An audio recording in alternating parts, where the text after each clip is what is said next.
Nii harjutades õpid rinnuli ning selili noole asendit võtma ja selle juures sobivalt hingama. Tee paarilisega koostööd. Hinga sisse ja lase end rinnuli allveelaevana hõljuma. Paariline toetab sind põlvede alt. Sina vii käed rahulikult läbi vee külgede juurest üles ja siruta ennast nii pikaks ja sirgeks, kui suudad. Hoia hinge kinni ja kogu keha sirge. Tõmba kõht pisut sisse ja pane pea käte vahele.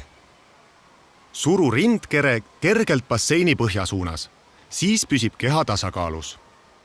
Hoia sirutust sõrmedest varbaotsteni. Tehke paarilisega mõlemad sama harjutust ka selili asendis.